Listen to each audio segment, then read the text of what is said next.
What's this? A letter.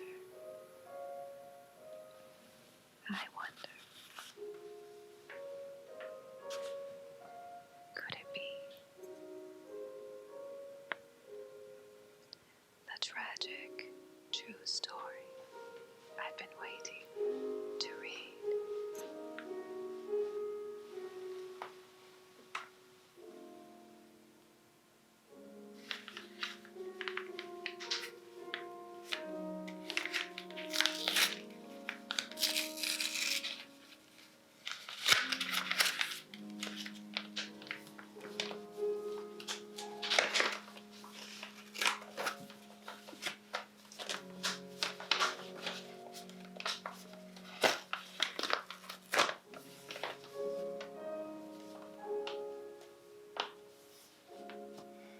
She was just 19 years old when she was institutionalized.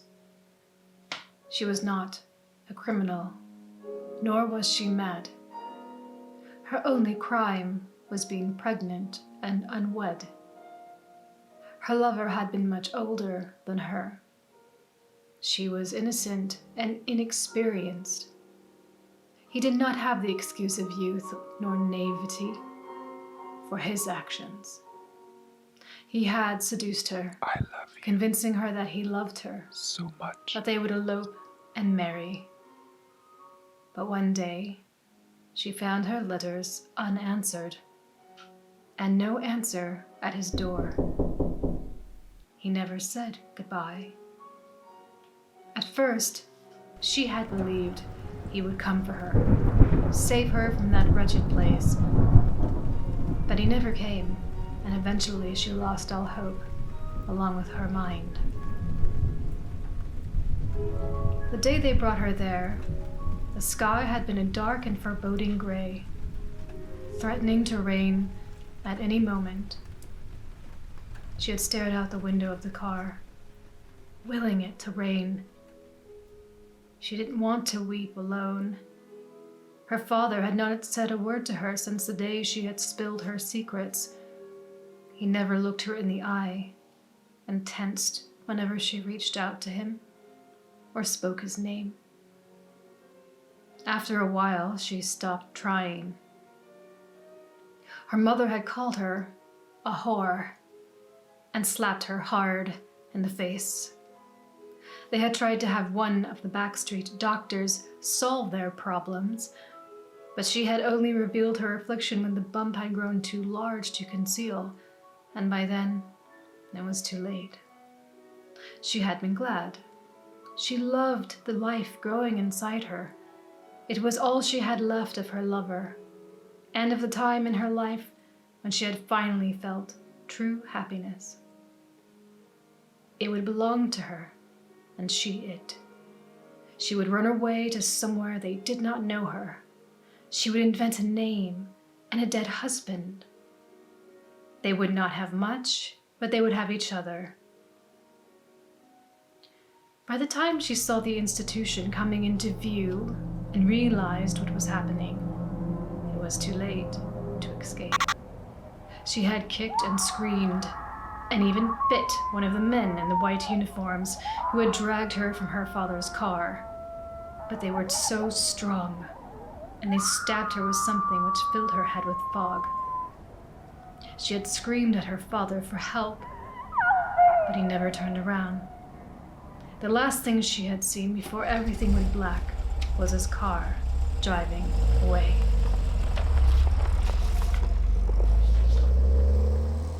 After that, it was difficult to tell nightmares from reality.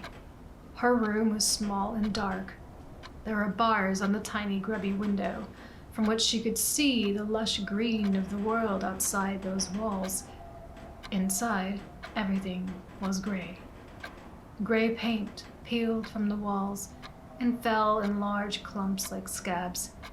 The itchy wool blanket, which was stretched over the lump-filled mattress of her single bed, was also gray. Even the light which emanated from the naked bulb above seemed to be gray. It swung from side to side, despite there being no air in the room, and cast moving shadows all around. They left her there, in that room, for hours. No one came to see her, or explained what was going on. The only reason she knew there were other people there was the occasional scream which echoed through the corridors outside her cell. Eventually, 3 men appeared. 2 she recognized as the orderlies who had dragged her inside. 1 wore a bandage on his right hand, which seeped. She hoped it hurt. The 3rd man was short, with thinning gray hair and small gray features. He wore small round glasses which sat on the tip of his nose, and a pale gray tweed suit. He always spoke quietly, even when she screamed in his face. He was Dr. Stevens, and he was the most evil man she had ever met. He told her 3 things that first day. First, he said that she was very sick, and that she needed to stay in the institution until he could make her better. Second, he told her that violence would not be tolerated, and every outburst by her would be met with swift and harsh punishment. Third, he told her that a lack of cooperation was pointless. They had ways of making her take the drugs and eat her meals, and they were so terrible she should be smart and do what she was told, like a good little girl.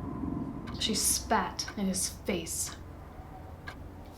Everything went black again. When she awoke, it was dark outside and her room was empty. She stared at the ceiling, damp and mold creeping across it, and prayed for help, for mercy. But it never came.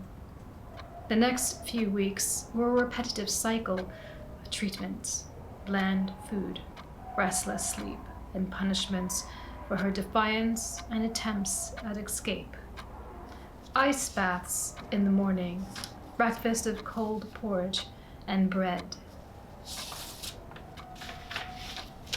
Next came exercise, which consisted of placing her alone in a large enclosed yard to wander up and down, staring at pieces of the sky. Before lunch, usually a broth of some kind. She would then be forced to have talking therapy with Dr. Stevens, during which he would deride her for her sinful life, before she was made to go to the hospital's chapel and confess her sins to the unsympathetic priest, Father Murphy. He always looked at her like she was the devil himself, and spoke to her of the terrible fate awaiting her in the afterlife if she were not to repent. After another bland meal, she would be placed in her room for the evening, alone with her thoughts. The only reading material provided was a Bible with pages missing. The only comfort she had was the movements and kicks of the child within her. True despair did not come until the day they took her baby. She had went into labor in the small hours of the morning. It was pain like nothing she had ever felt, and she was utterly exhausted by the end. But it had all been worth it when she heard the little cries. But as she reached out to it, it carried it away, still crying out for its mother. That was the last time she ever saw her child. They never even told her the gender, until a nurse with red hair, called Queenie, took sympathy on her and secretly gave her a small black and white photograph of an infant wearing a dress and bonnet. On the back written in pencil, the word Elsie. That was one of the few moments of kindness shown to her during her stay. After they had stolen Elsie, they had moved her to general population. Some of the other girls were there for the same reason she was. She tried to make friends, but she had nothing left to give another. She closed herself off and stopped speaking. Other people only hurt us anyway. Years passed and patients came and went, but she remained, heartbroken and alone.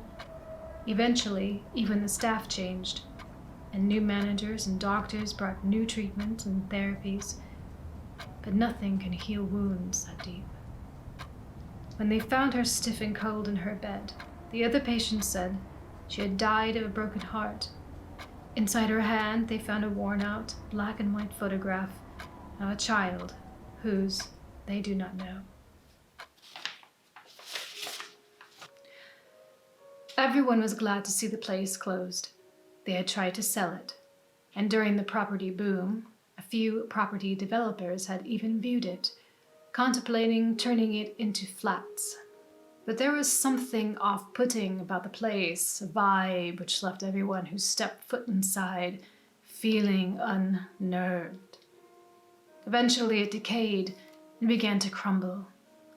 Not even birds would use its roof to perch, and dogs out walking with their owners barked at the empty windows, warning of invisible threats. They say she still walks the corridors to this day, crying out in pain, crying for her baby.